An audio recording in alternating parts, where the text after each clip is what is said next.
शुक्लाम्बरधरं विष्णुं शशिवर्णं चतुर्भुजं प्रसन्नवदनं ध्यायेत् सर्वविघ्नोपशान्तये।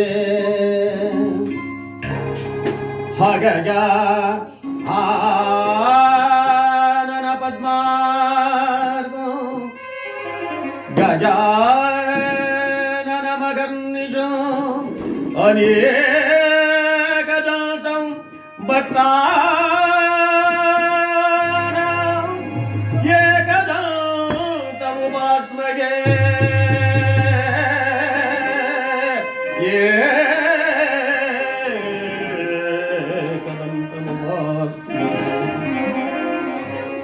गुरु ब्रह्मं गुरु विष्णु गुरुदेवो महेश्वरः गुरु साक्षात् परब्रह्म तस्मै श्री गुरुवे नमः। पूज्याय राघवेन्द्राय सत्यधर्मरताय च भजतां कल्पवृक्षाय नमतां कामधेनवे।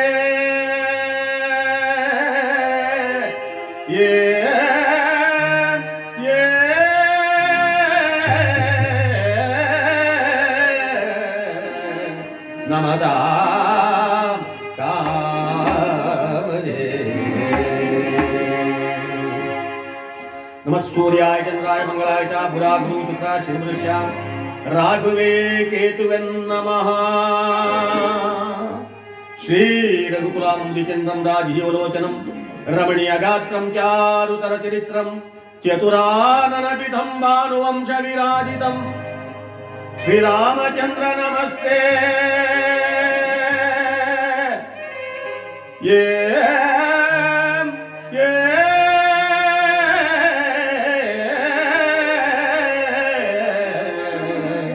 नमस्ते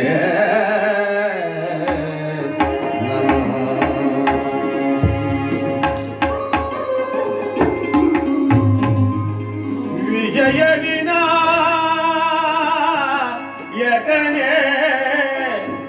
गजमुखने करुणा सागर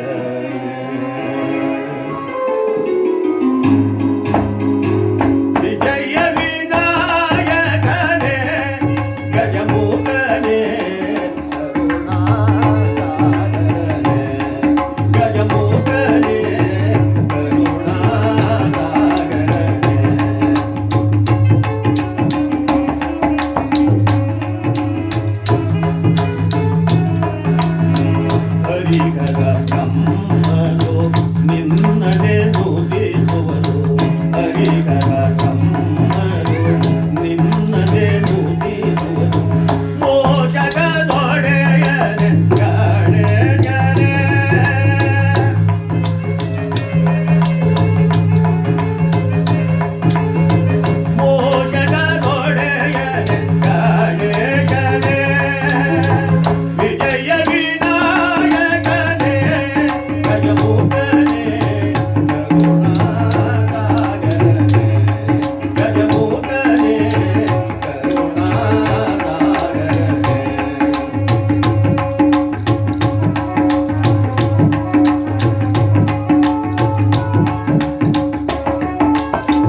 ಶ್ರೀಮದ್ರಮಾರಮಣ ಗೋವಿಂದ, ಆಂಜನೇಯ ವರನ ಗೋವಿಂದ,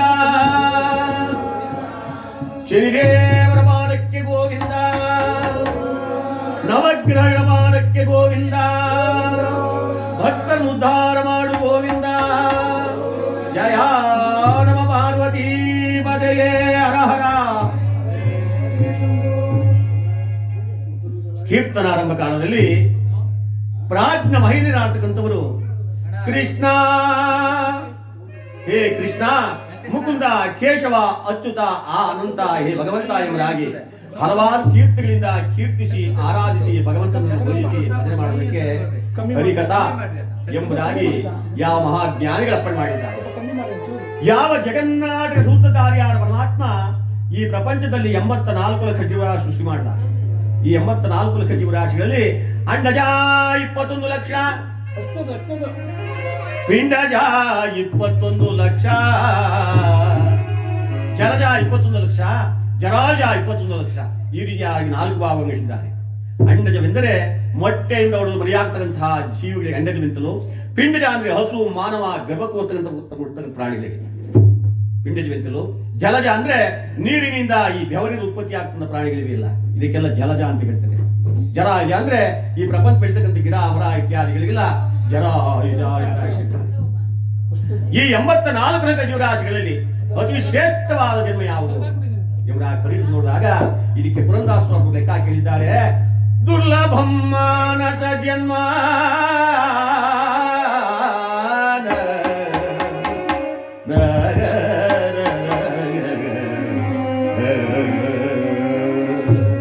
ಈ ಮಾನವನ ಜನ್ಮ ಬಹಳ ದುರ್ಲಭವಾದದ್ದು. ಎಷ್ಟು ಕೋಟಿ ಕನ್ಯಾದಾನ, ಗೋದಾನ, ಭೂದಾನ, ಅನ್ನದಾನ, ಹೊಸದಾನಾದಿಗಳು ಮಾಡಿ ಕೂಡ ಇಂತಹ ಜನ್ಮ ಹುಟ್ಟುವುದಿಲ್ಲ. ಮಾನವ ಜನ್ಮ ಬಹು ದೊಡ್ಡ ತಣ್ಣ, ಇದನ್ನು ಹಾನಿ ಮಾಡಿಕೊಳ್ಳಬೇಡರು ನಮ್ಮಣ್ಣ. ಇವನನ್ನು ಮಾತ್ರ ದೊಡ್ಡವನು ಅಂದ್ರು. ಇವನಿಗಿಂತ ಎತ್ತರವಾದ ಪ್ರಾಣಿವೆ, ಸೂಕ್ಷ್ಮ ಬುದ್ಧಿಗಳ ಪ್ರಾಣಿವೆ, ಬಲಶಾಲಿಯಾದ ಪ್ರಾಣಿವೆ, ಆದ್ರೂ ಕೂಡ ಇವನನ್ನ ದೊಡ್ಡವನು. ಯಾಕೆಂದ್ರೆ ಭಗವಂತ ಇವನಿಗೆ ಒಂದು ಅಪರೂಪವಾದ ಒಂದು ವಸ್ತುವನ್ನು ಕೊಟ್ಟಿದ್ದಾನೆ. ಏನದೋ ಜ್ಞಾನ. ಆ ಜ್ಞಾನದಿಂದ ಒಳ್ಳೆದು ಯಾವುದು, ಕೆಟ್ಟದ್ದು ಯಾವುದು, ಸತ್ಯವೇನು, ಅಸತ್ಯವೇನು, ಅಧರ್ಮವೇನು, ಧರ್ಮವೇನು ಎಂದು ಅರಿತು ಬಾಳತಕ್ಕಂಥ ಶಕ್ತಿ ನೀನು ಕೊಟ್ಟಿದ್ದಾನೆ. ಮರೆತು ಮಾನವನಾಗದೆ ಅರಿತು ನೀನು ಶರಣನಾಗು. ಇದನ್ನೆಲ್ಲ ಅರ್ಥ ಮಾಡಬೇಕಾದ್ರೆ ಮನುಷ್ಯ ಈ ಜ್ಞಾನ ಭಂಡಾರ ಇರಬೇಕು. ಈ ಜ್ಞಾನ ಭಂಡಾರ ಅಂತಕ್ಕಂಥ ಯಾವ ಅಂಗಡಿಯಲ್ಲೂ ಮಾರುವಂತ ವಸ್ತು ಅಲ್ಲ. ಯಾವ ಮಾರ್ಕೆಟ್ ಹೋದ್ರು ಕೂಡ ದುಡ್ಡು ಕೊಂಡುಕೊಳ್ಳಕ್ಕೆ ಸಾಧ್ಯವಿಲ್ಲ.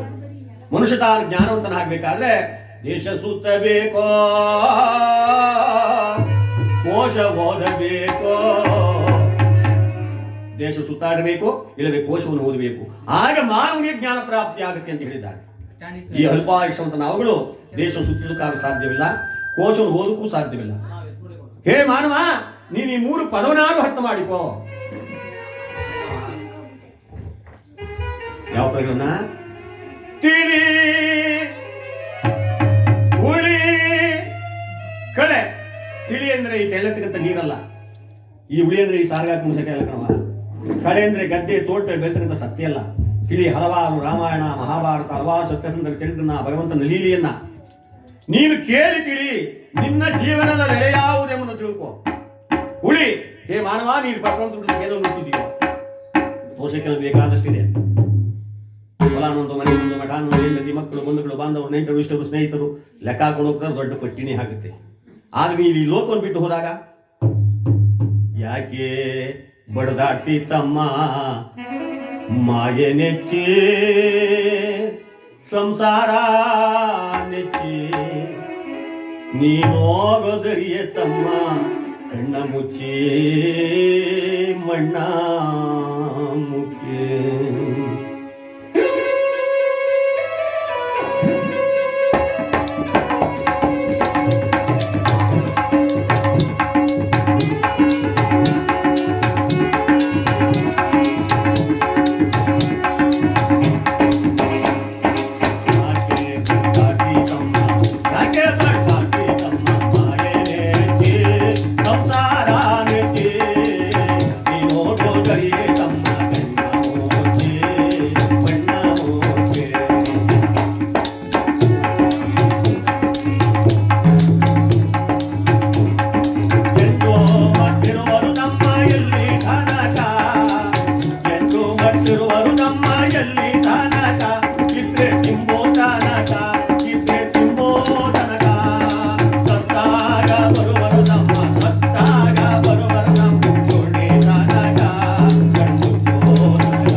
ಪಕ್ಷಿ ಹಾರೋ ತನಕ ನಿನ್ನಾಸೆ ಪ್ರಾಣ ಪಕ್ಷಿ ಹಾರೋ ತನಕ ನಿನ್ನ ಕವಿಗೆ ಗುರುಗೆ ಬೀರೋ ತನಕ ನಿನ್ನ ಕವಿಗೆ ಗುರುಗೆ ಬೀರೋ ತನಕ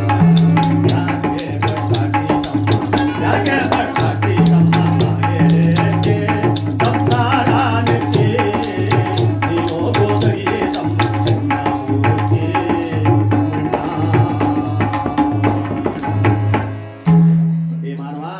ಎಲ್ಲರೂ ಕೂಡ ನಿನಗೆ ಎಲ್ಲಿನವರೆಗೆ ಬರ್ತಕ್ಕಂಥದ್ದು ಅಂದ್ರೆ ಮಣ್ಣಿಗೋ ಬೆಂಕಿಗೋ ಹಾಕೋ ತನಕ ಮಾತ್ರ ಬರಲು ಸಾಧ್ಯ. ಅಲ್ಲಿಂದ ಬರಕ್ಕಾಗತ್ತ ಬರುವರಯ್ಯ ಗುಣಿ ತನಕ ಮಣ್ಣ ಮುಚ್ಚುವ ತನಕ ಅಲ್ಲಿಂದಾಚೆ ಒಂದು ಕಾಪಾಡ್ತಕ್ಕಂಥ ಸ್ನೇಹಿತನು ಬಂದಿದ್ದಾನೆ. ಯಾರವನು? ನೀನು ಮಾಡಿದಂಥ ದಾನ, ನೀನು ಮಾಡಿದಂಥ ಧರ್ಮ, ನೀನು ಮಾಡಿದಂಥ ಪರೋಪಕಾರ. ಯಾರ ತೀರ್ಕೊಂಡ್ರೆ ನಾವೇನಂತೀವಿ ಅಂದ್ರೆ ಎಂಥ ಒಳ್ಳೆ ಮನುಷ್ಯ ಹೋಗ್ಬಿಟ್ಟ, ಎಂಥ ಗುಣವಂತ ಹೋಗ್ಬಿಟ್ಟ, ದಾನವಂತ, ಸತ್ಯವಂತ, ವಿದ್ಯಾವಂತ. ಅವನು ಗುಣಗಳ ಲೆಕ್ಕ ಆಗ್ತೀವಿ ವಿನಃ ಸತೋದ ಅಂತ ತಕ್ಷಣ ಎಷ್ಟು ಗಾತ್ರ ಇದ್ದ, ಎಷ್ಟು ಕೆಜಿ ಇದ್ದ, ಎಷ್ಟು ತೂಕ ಇದ್ದ, ಯಾರು ಚಿಂತನೆ ಮಾಡಲ್ಲ. 8 ಗೇಣ ದೇಹ ಕೀಲ 28 ರೋಮಗಳು 8 ಕೋಟಿಯಿಂದ ಕೂಡ್ತಗಳ ಮೊತ್ತದ ಬಾಣ ದೇವನ ನೆಂಟ ನೀನಿತ್ತೊಂದು ನರಗಳಿಗೆ ಹಗಲಿದೊಡೆವನ ಎಂಟೆಯಲ್ಲಿ ಮುಚ್ಚುವರಯ್ಯ.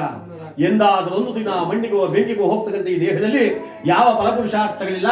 ಅಂತಹ ನಿನ್ನ ಹೆಸರನ್ನ ಮಾತ್ರ ಉಳಿಸ್ಕೊಂಡು ಕಳೆ ಕಾಮ, ಕ್ರೋಧ, ಲೋಭ, ಮೋಹ, ಮದ, ಮಾತ್ಸರ್ಯ ಎಂಬಂತ ರೀಸೆಟ್ಗಳು ಕಳೆದು ಹಾಕಬೇಕು.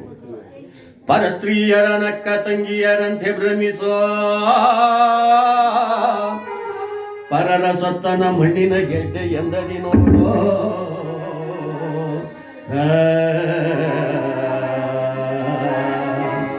ಪರಸ್ತ್ರೀಯರನ್ನ ಬೇರೆಯವರ ಹೆಣ್ಮಕ್ಳನ್ನ ಕಂಡಾಗ ಒಣ ಹುಟ್ಟಿ ಅಕ್ಕ ತಂಗಿರೋ ಪಾದ ಭಾವಿಸ್ಬೇಕು. ಇದೆಲ್ಲ ಆಗಿನ ಕಾಲದ ಮಾತಷ್ಟೇ. ಈಗಿನ ಕಾಲದಲ್ಲಿ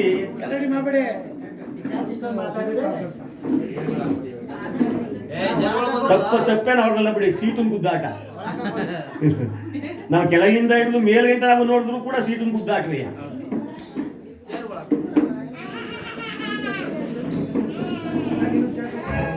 ಅಂತಹ ನಿನ್ನ ಹೆಸರನ್ನ ಉಳಿಸ್ಕೋ. ಯಾವ ಹೆಸರನ್ನ? ಉಸಿರು ನಿಂತರೂ ಕೂಡ ನಿನ್ನ ಹೆಸರು ಉಳಿಯುವಂತಹ ನಿನ್ನ ಹೆಸರನ್ನು ಉಳಿಸ್ಕೋ. ಯಾರು ಕಟ್ಟಿದ ಕೆರೆ, ಯಾರು ನಿರ್ಮಾಣ ಮಾಡಿದ ರಸ್ತೆ, ಯಾರು ಹಾಕಿದ ವೃಕ್ಷ, ಯಾರು ಕಟ್ಟಿದ ದೇವಸ್ಥಾನ, ಯಾರು ಮಾಡಿದಂತ ದೇವತಾ ಕಾರ್ಯ ಇದು ಅಚ್ಚಳಿ ಇದೆ. ಮನಸ್ಸಿನಲ್ಲಿ ಹುಡುಕೊಳ್ತಕ್ಕಂಥ ಅದು ಶಾಶ್ವತವಾಗಿರ್ತಕ್ಕಂಥದ್ದನ್ನು ಮಾಡಿದಾಗ ಆಗ ನಿನ್ನ ಹೆಸರು ಉಳಿಯುತ್ತೆ. ಈ 3 ಪದಗಳನ್ನು ಯಾವ ಮನುಷ್ಯ ತಾನು ಅರ್ಥ ಮಾಡ್ಕೊತಾನೋ ಅವನು ಇಹದಲ್ಲಿ ಕೀರ್ತಿ, ಪರದಲ್ಲಿ ಸದ್ಗತಿ ಎರಡನ್ನು ಪಡಿತಾನೆ ಅಂದ್ರೆ ಸಂದೇಹವಿಲ್ಲ. ಅಂದ ಮೇಲೆ ಆ ಭಗವಂತನ ಸೇವೆಗೋಸ್ಕರ, ಆ ಪರಮಾತ್ಮನ ಸ್ಮರಣೆ ಮಾಡೋಸ್ಕರ ನಾವು ನೀವುಗಳೆಲ್ಲರೂ ಕೂಡ ಇಲ್ಲಿ ಬಂದು ಸೇರಬೇಕಾದ ಒಂದು ಪುಣ್ಯ ದಿವಸ. ಪುಣ್ಯ ದಿವಸ ಅಂದ್ರೆ ಈ ಕೆಲವು ಕಡೆ ನಾವು ಕಥೆ ಕೇಳಿದಾಗೆಲ್ಲ ಇದನ್ನೇ ಹೇಳ್ತಾರೆ, ಸ್ವಾಮಿ ನೀವು ಹೋದ ಕಡೆ ಎಲ್ಲ ಪುಣ್ಯ ದಿವಸ ಅಂತಿರಲ್ಲ, ನೀವು ಬರದೇ ಇದ್ದೀನಿ ಮಾತ್ರ ಬ್ಯಾಡ್ ಗ್ಯಾಬೆಟ್ ಇರ್ತದ, ಇದ್ದ ದಿವಸ ಎಲ್ಲ ಬರೀ ಪುಣ್ಯ ದಿವಸನಯ್ಯ. ಹಾಗಲ್ಲ. ಯಾವತ್ತು ನಾವು ಭಗವಂತನ ಸನ್ನಿಧಿಯಲ್ಲಿ ಅವನ ಪ್ರಾರ್ಥನೆಗೋಸ್ಕರ, ಅವನ ಗುಣಗಾನಕ್ಕೋಸ್ಕರ, ಅವನ ನಾಮಸ್ಮರಣೆಗೋಸ್ಕರ, ಅವನ ಕಥಾ ಕಾಲಕ್ಷೇಪವನ್ನು ಕೇಳುವುದಕ್ಕೆ ಹೇಳುವುದಕ್ಕೆ ನಾವು ಹಣಿಯಾಗಿ ಬಂದಿರ್ತೀವೋ ಅಂತಹ ದಿವಸಕ್ಕೆ ಇದೊಂದು ಪುಣ್ಯ ದಿವಸ. ನೆನ್ನೆ ದಿನ ಏನಾಗಿತ್ತು? ನೆನ್ನೆ ದಿನ ಕಳೆದು ಹೋದ ದಿನ, ಅದು ನಮಗೆ ಲೆಕ್ಕಕ್ಕಿಲ್ಲ. ಮತ್ತೆ ಬರುತ್ತಾ ಅದು? ಎಷ್ಟೇ ದುಡ್ಡು ಕೊಟ್ಟರು, ಎಷ್ಟೇ ಐಶ್ವರ್ಯ ಕೊಟ್ಟರು ನಾವು ಅದು ವಾಪಸ್ ತರಕ್ಕಾಗಲ್ಲ. ಹೋಗಿ ನಾಳೆ ಬರೋ ದಿನ ಏನಾಗಿದೆ? ನಾಳೆ ಬರುವುದು ಗೊತ್ತಿಲ್ಲದ ದಿನ, ನಮ್ಗೆ ಯಾರಿಗೂ ಗೊತ್ತಿಲ್ಲ. ನಾಳೆ ಯಾರಿರ್ತಾರೋ, ಈ ಪ್ರಪಂಚ ಏನಾಗುತ್ತೋ, ನಾವೆಲ್ಲಿರ್ತೀವೋ, ನೀವೆಲ್ಲಿರ್ತೀರೋ ಯಾರಿಗೂ ಅರ್ಥವಾಗದು ಇದು. ಆದ್ದರಿಂದ ನಾವಿರುವುದೇ ಶುಭ ದಿನ. ಈ ಶುಭ ದಿವಸದಂದು ಈ ಪುಣ್ಯಾತ್ಮರ ಗೃಹದಲ್ಲಿ, ಹೆಸರು ದೊಡ್ಡ ಬಸವೇಗೌಡರು ತಾನೆ, ಈ ದೊಡ್ಡ ಬಸವೇಗೌಡರ ಈ ಗೃಹದಲ್ಲಿ ಅವರು ಬಾಳಿ ಬದುಕಿ ನೋವು ನಲಿವನ್ನೆಲ್ಲ ಉಂಡು ಸಂತೋಷಪಟ್ಟು ಕಷ್ಟ ಸುಖ ದುಃಖ ದುಮ್ಮಾನ ಎಲ್ಲವನ್ನು ಹಂಚಿಕೊಂಡು ಮಡದಿಯನ್ನ, ಮಕ್ಕಳನ್ನ, ಬಂಧುಗಳನ್ನ, ಬಾಂಧವರನ್ನ ಹಲವಾರು ಅಪಾರವಾದ ಸ್ನೇಹಿತರ ಒಂದು ದಂಡನ್ನು ಬಿಟ್ಬಿಟ್ಟು ಇವತ್ತಿಗೆ 11ನೇ ದಿವಸದಲ್ಲಿ ಈ ಇಹಲೋಕದ ವ್ಯಾಪಾರವನ್ನು ಮರೆತು, ಇವರ ಹೆಸರೇನಂದ್ರೆ ಮಹಿಮನಹಳ್ಳಿ, ಉಯ್ಯಂಬಳ್ಳಿ ಹೋಬಳಿ. ಈ ಮಹಿಮನಹಳ್ಳಿ ಉಯ್ಯಂಬಳ್ಳಿ ಹೋಬಳಿ ಕನಕಪುರ ತಾಲೂಕು, ದಕ್ಷಿಣ ಬೆಂಗಳೂರು. ಅಲ್ಲಿ ಎಲ್ಲ ರೆಡಿ ಆಗಿದೆಯಾ? ರಾಮನಗರ ತೆಗೆದುಬಿಟ್ರಾ? ಅಲ್ವಾ?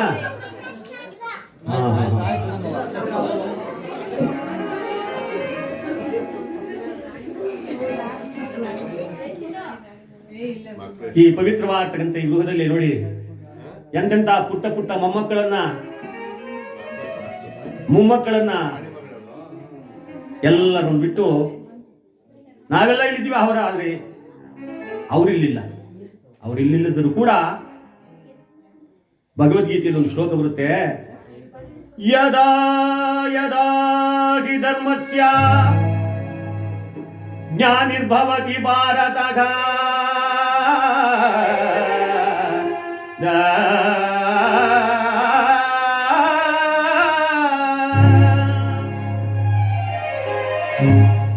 ಅಭ್ಯುನಾನಮ ಧರ್ಮಸ್ಯ ತದಾತ್ಮನಾಂ ಸುಜಾಮ್ಯಗೋ